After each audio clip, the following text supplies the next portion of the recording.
Hello, Radhe Radhe, नमस्ते सभी को। स्वागत है आप सबका क्लास नंबर 22 के रिवीजन में।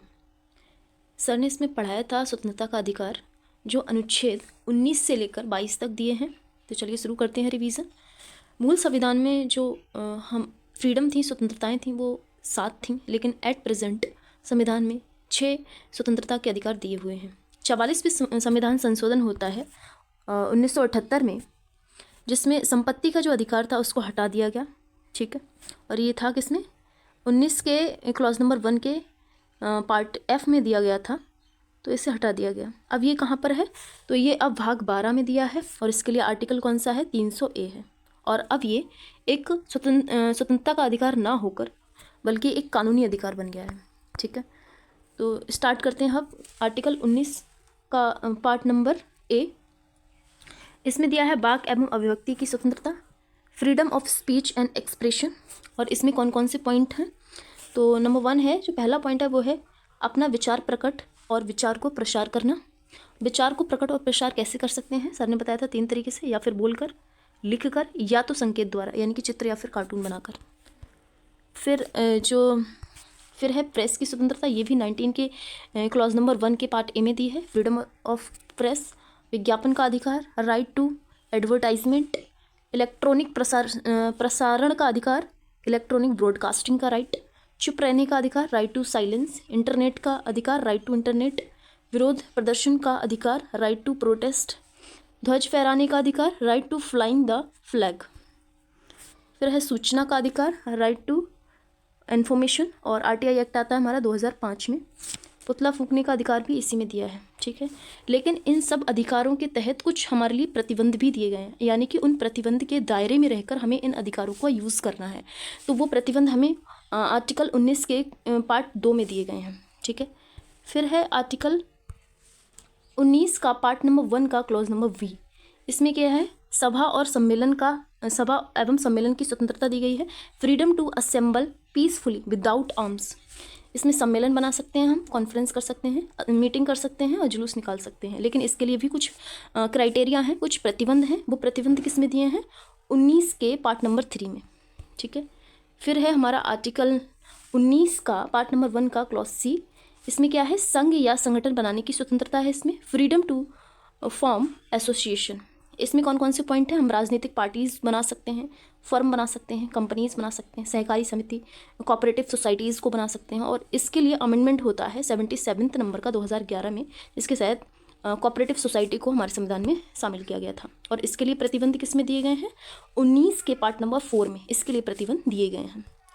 फिर है आर्टिकल 19 का पार्ट 1 का क्लॉज डी। इसमें है निर्बाध संचरण की स्वतंत्रता, यानी कि हम देश में कहीं भी घूम सकते हैं, हमें घूमने की स्वतंत्रता है।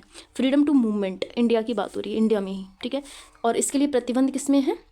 19 का पार्ट 5 में। प्रतिबंध किनके हित किस क्राइटेरिया के तहत प्रतिबंध होने चाहिए? यानी कि लोक हित में होने चाहिए, हम जो घूम रहे हैं उससे किसी को दिक्कत ना हो।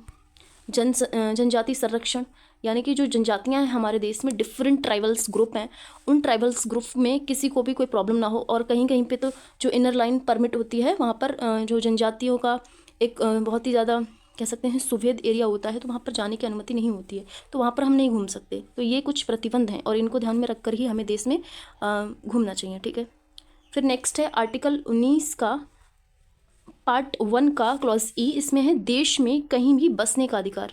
हम घूम सकते हैं, साथ ही हम बस सकते हैं। तो इसमें क्या है? हम कहीं भी निवास कर सकते हैं। इसमें भी प्रतिबंध दिए हैं, आर्टिकल 19 के पार्ट 5 में प्रतिबंध दिए हैं इसके लिए भी। ठीक, फिर है आर्टिकल 19 का पार्ट 1 का जी क्लॉज। इसमें है जीविकोपार्जन के लिए कोई भी वृत्ति यानी कि पेशा का अधिकार है, हमें कोई भी हम व्यवसाय कर सकते हैं। Freedom to profession, occupation, trade और बिजनेस, और इसके लिए भी प्रतिबंध है किसमें? 19 के पार्ट 6 में। फिर नेक्स्ट है आर्टिकल 20। आर्टिकल 20 में है अपराधों के लिए दोष सिद्धि के संबंध में संरक्षण, protection against conviction of offence. इसमें क्या है? आर्टिकल 20 के पार्ट 1 में क्या क्या दिया है? कार्योत्तर विधि संरक्षण, protection from x post law, अपराध के समय के कानून के अनुसार सजा होगी व्यक्ति को।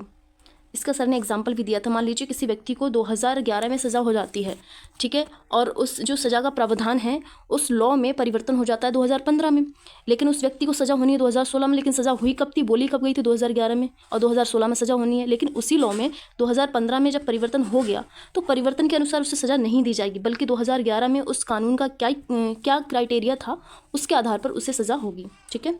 फिर है दोहरी क्षति से संरक्षण, यानी कि एक बार अगर सज़ा हो गई एक दंड के लिए तो दोबारा उसे दंड नहीं दिया जाएगा सेम ही अपराध के लिए, ठीक है। और सर ने बताया था एक निवारक निरोध अधिनियम आता 1950 में, प्रिवेंटिव डिफेंशन एक्ट 1950 का है। इसमें 19 का क्लॉज नंबर पार्ट का जो उल्लंघन नहीं करता है, ठीक है। फिर है आर्टिकल 20 का पार्ट 3, इसमें है आत्म अभिशंसन से संरक्षण, प्रोटेक्शन फ्रॉम सेल्फ इंक्रिमिनेशन, स्वयं के खिलाफ गवाही नहीं दे सकते, सबूत नहीं दिया जा सकता, स्वयं के खिलाफ कोई व्यक्ति सबूत नहीं दे सकता, उसका राइट है ये। पॉलीग्राफ, ब्रेन मैपिंग और नारकोटिक्स को आत्मशंसन माना गया है और इसके लिए हमारे देश में अलाउ नहीं है ये, ठीक है। नारकोटिक्स में किसका प्रयोग करते हैं, सोडियम पेंटोथल इंजेक्शन का प्रयोग करते हैं, ठीक है। एक सेल्वी वर्सेस कर्नाटका केस हुआ था 2010 का ये केस है। सर ने इसमें बताया था कि DNA test, fingerprint, blood test को आत्मसंशोधन नहीं माना गया है इंडिया के अंदर इस केस के तहत, ठीक है। फिर है आर्टिकल 21।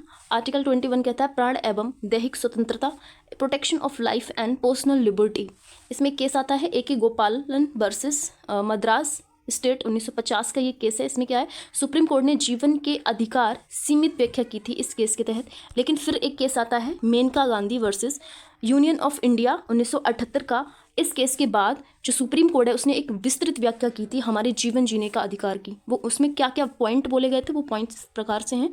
पहला है निःशुल्क कानूनी सहायता और सतत विकास का अवसर है, आजीविका का अवसर है व्यक्तियों के पास, भारतीय नागरिकों के पास, माँ बनने का अधिकार है, शांति का अधिकार है, सार्वजनिक धूम्रपान के विरोध का अधिकार है, मनपसंद विवाह का अधिकार है, हथकड़ी विरुद्ध अगेंस्ट कफिंग इसका भी अधिकार है, और सार्वजनिक फांसी के विरुद्ध अधिकार है, साफ पानी पीने का अधिकार है, स्वच्छ पर्यावरण में रहने का अधिकार, निर्जता का अधिकार है, सोने का अधिकार है, चिकित्सा का अधिकार है और विदेश घूमने का अधिकार इसमें दिया है, ठीक है। फिर है एक सर ने पॉइंट बताया था MHCA mental health care act कब आता है। ये मेंटल हेल्थ केयर एक्ट है हमारे यहाँ पर। यदि कोई आत्महत्या का प्रयास करता है तो वह अपराध नहीं माना जाएगा। VNS में भी यही बात बोली गई है। इस एक्ट में जो बात बोली गई है वही VNS में ये बात बोली गई है। और ये एक्ट कब का है, 2017 का ये एक्ट है, ठीक है। फिर है एक 1987 का श्रीपति दुबल केस, महाराष्ट्र में है। महाराष्ट्र का ये केस था, जीने के अधिकार में मरने का अधिकार इसमें शामिल था, ठीक है। फिर 1994 का केस आता है P. रतिराम वर्सेस भारत संघ, जिसमें जीने के अधिकार में मरने का जो अधिकार है वो शामिल नहीं है ऐसा बोला गया था। एक पॉइंट सर ने पढ़ाया था इथनेशिया क्या होती है। इथनेशिया दया मृत्यु भी इसको बोलते हैं, मर्सी किलिंग, और इच्छा मृत्यु भी इसको बोलते हैं, ठीक है। ये दो प्रकार की होती है, एक्टिव इथनेशिया, दूसरी पैसिव इथनेशिया। एक्टिव इथनेशिया में डायरेक्ट इंजेक्शन के थ्रू दवाई दे दी जाती है जिससे व्यक्ति की जो है वो मृत्यु हो जाती है। यानी कि व्यक्ति अगर किसी क्रिटिकल अवस्था में है, दर्द उससे सहन नहीं हो रहा है, तो वो चाहे तो खुद की मृत्यु उसकी मृत्यु करवा सकते हैं इंजेक्शन के थ्रू। ये दवाई होती है इथनेशिया की। लेकिन दूसरी है पैसिव इथनेशिया, जिसमें क्या होता है, हम उसका जो फूड सप्लाई है या वेंटिलेटर के थ्रू हम उसके जो जीने की जो शक्तियां हैं उनको छीन सकते हैं। यानी कि फूड नहीं देंगे तो क्या होगा, कोई व्यक्ति एक दिन उसकी जो एनर्जी है वो डाउन होगी तो उसकी मृत्यु तो हो ही जाएगी। इसी तरह से सपोर्ट सिस्टम उसका हटा देते हैं जिसके तहत उसकी मृत्यु हो जाती है। भारत में ये चीज़ अलाउ है, यानी कि पैसिव इथनेशिया इंडिया में अलाउ है, ठीक है। एक केस आता है अरुणा सानबाग केस, 1973 का ये केस है, एक रेप केस हुआ ये, और रेप के बाद ये अरुणा सानबाग जो थी वो कोमा में चली गई थी। 2015 में इनकी मृत्यु हुई थी। फिर 2001 में नीदरलैंड में जो है, नीदरलैंड एक फर्स्ट कंट्री था जिसने यूथनेशिया को इंट्रोड्यूस किया और यूथनेशिया का प्रावधान इसने दिया था। यहाँ पर अलाउ है ये पूरी तरह से। और कौन कौन से देश हैं यहाँ पर अलाउ है, USA है, बेल्जियम है, इंग्लैंड है, यहाँ पर यूथनेशिया अलाउ है। एक केस है नवतेज सिंह जौहर केस 2018 का। सुप्रीम कोर्ट ने कहा समलैंगिकता जो है वो वैध है, ऐसा बोला गया था। और IPC की धारा 377 जो है वो इसमें जो है गलत ठहराई गई थी, ठीक है। होमोसेक्सुअलिटी इज़ वैलिड ऐसा बोला गया था। फिर एक केस आता है जोसेफ साइन केस, 2018 का ये केस है जिसमें IPC की धारा 497 को गलत ठहराया गया था और उसमें व्यभिचार विवाहेतर संबंध वैध है, ऐसा बोला गया था। फिर है आर्टिकल 21। आर्टिकल 21 देता है हमें राइट टू एजुकेशन, शिक्षा का अधिकार, जिसमें मोहिनी जैन वर्सेस कर्नाटका का एक केस है 1992 का। 2002 में 86 कॉन्स्टिट्यूशन अमेंडमेंट होता है और इसके तहत आर्टिकल 21 का क्लॉज ए जोड़ा गया, जिसमें बच्चों की जो शिक्षा है 6 से 14 वर्ष की अवस्था तक बिल्कुल फ्री शिक्षा कराई जाएगी, ठीक है। और शिक्षा का अधिकार है बच्चों का। और अधिनियम कब आता है? 2009 में इसका अधिनियम आता है, लेकिन लागू होता है 1 अप्रैल 2010 को। ये थी हमारी क्लास का रिवीजन। Thanks for watching. मिलते हैं नेक्स्ट क्लास में।